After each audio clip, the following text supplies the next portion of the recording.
रोज़ रोज़ की हर घर में वही दिक्कत है कि क्या बनाऊं क्या ना बनाऊं।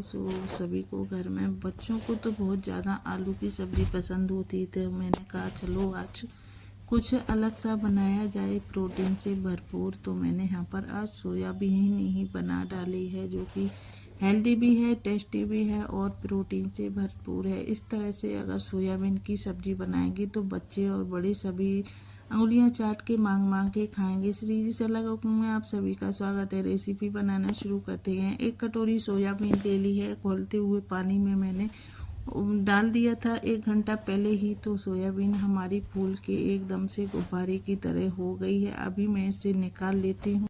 मैंने इसे निकाल लिया है। अभी इस तरह से निचोड़ निचोड़ के जो भी इसमें एक्स्ट्रा पानी है तो वो निकल जाए, क्योंकि अभी मैं और इसमें एक चीज़ डालूंगी तो वो अच्छे से एकजुट हो जाए। तो अभी मैं डाल देती हूँ इसमें 2-3 चम्मच मैंने बेसन लिया है, थोड़ा सा मैंने नमक ले लिया है और अभी थोड़ा सा मैंने दही लिया है आधा चम्मच, और यहाँ पर थोड़ा सा लहसुन अदरक का पेस्ट अच्छे से मिक्स करके रख दिया है। अभी कढ़ाई हमारी तेल गरम हो गया है, तो मैंने तेल को बहुत ज़्यादा यूज नहीं किया है।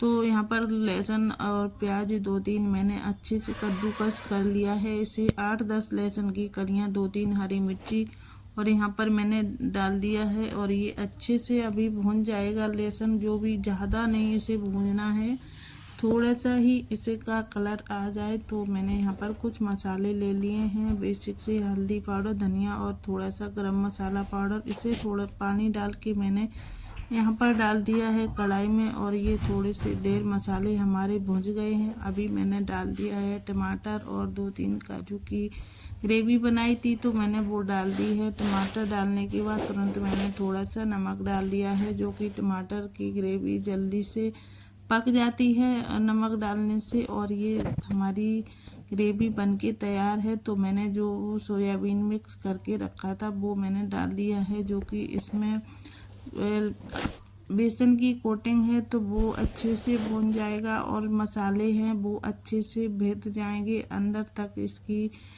कोटिंग हो चली जाएगी, एकजुट कर लेंगे मसाले को। और यहाँ पर मैं थोड़ी देर से इसी तरह से भूंज लूँगी। तो ये हमारे सोयाबीन भुज गए हैं, और अभी देखो अंदर तक एक एक कर में इसके मसाले का फ्लेवर पहुँच गया है। तो अभी मैंने थोड़ा सा पानी डाल दिया है इसमें, और थोड़ी देर और मैंने यहाँ पर गर्म पानी का यूज किया है, ठंडा पानी बिल्कुल भी नहीं डाला है, क्योंकि गर्म पानी डालने से एकदम से सोयाबीन और ज़्यादा ग्रेवी थिक हो जाएगी और हमारी बहुत ज़्यादा टेस्टी सब्ज़ी बनके तैयार हो जाएगी। क्योंकि गर्म पानी से ज़्यादा टाइम नहीं लगता है और सब्ज़ी हमारी बनके तैयार हो जाती है।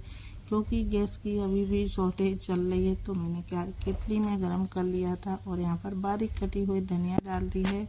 तो अभी 2-3 मिनट में और गैस सेकने देती हूँ, तो थोड़ी सी ग्रेवी थिक हो जाए, और धनिया से थोड़ा सा टेस्ट अच्छा आ जाता है, खुशबू भी अच्छी आने लगती है। तो यहाँ पर अभी मैं तोड़ के दिखाती हूँ, जो कि इसमें अंदर तक एक एक सोयाबीन के अंदर मसाले का फ्लेवर अच्छे से एकजुट हो गया है, और ये हमारी सब्ज़ी बनके हो गई है तैयार।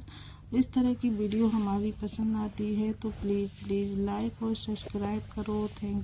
और हमें बताएं कमेंट करके आप लोग किस तरह से सोयाबीन की सब्ज़ी बनाते हैं, और यहाँ पर हमें कमेंट करके बताएं कि आप लोग किस तरह से और किस तरीके से बनाते हैं, तो हम भी इसी तरह से बनाएंगे। Thank you for watching, take care, bye bye.